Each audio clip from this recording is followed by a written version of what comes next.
శ్రీనివాస గౌడ్ అప్పటి sports minister చేసిన పనిని గురించి అమ్మాయి చెప్పగానే ఇప్పుడు అమ్మాయిని టార్గెట్ చేస్తూ ఒక కొత్త వీడియోని అప్పుడేం చెప్పింది ఇప్పుడేం చెప్పిందని రిలీజ్ చేసుకొస్తున్నారు శ్రీనివాస్ గౌడ్ అభిమానులు. ఒకసారి ఏంటి విన్నాం. స్పోర్ట్స్ మినిస్టర్ పిఎస్ సురేందర్ గారు నాతో నువ్వు క్యూట్ గా ఉన్నావు అది దాన్ని మాట్లాడిన విషయం వాస్తవమే. కానీ సెమిన్యూడ్ పిక్స్, అసభ్యంగా మాట్లాడడం, లైంగికంగా వేధించడం అనే మాటలు చాలా పెద్దవి.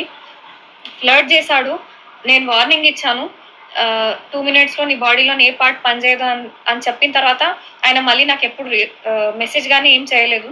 అండ్ బాబాయ్ కూడా వార్నింగ్ ఇచ్చాడు, ఎట్లా మాట్లాడాలి ఏం లేదు అని చెప్పిన తర్వాత ఆ తర్వాత ఆయన సారీ కూడా చెప్పిండు. సో నేను ఇంటర్నేషనల్ అథ్లెట్ని, నాకు ఇంటర్నేషనల్ మెడల్ వస్తే కంగ్రాచులేషన్ చెప్పాలి, ప్రౌడ్ ఆఫ్ యూ అనాలి. క్యూట్గా ఉన్నావు, మీట్ అవుతావా అన్నది చాలా ఫేస్ చేశాను లైఫ్లో. ఈ పొలిటికల్ గా అండ్ లాస్ట్ గవర్నమెంట్ లో ఉన్న స్పోర్ట్స్ మినిస్టర్ కి గట్టిగా వార్నింగ్ ఇవ్వడం. ఏం వార్నింగ్ ఇచ్చారు మీరు ఇంతకి? 2 minutes నీ బాడీలో ఏ పార్ట్ పని చేయకుండా. ఇది అప్పట్లో మినిస్టర్ పిఏ అన్నారు, ఇప్పుడు మినిస్టరే అంటున్నారంటూ వీళ్ళు రైట్ చేసుకొస్తున్నారు బీఆర్ఎస్ వాళ్ళు.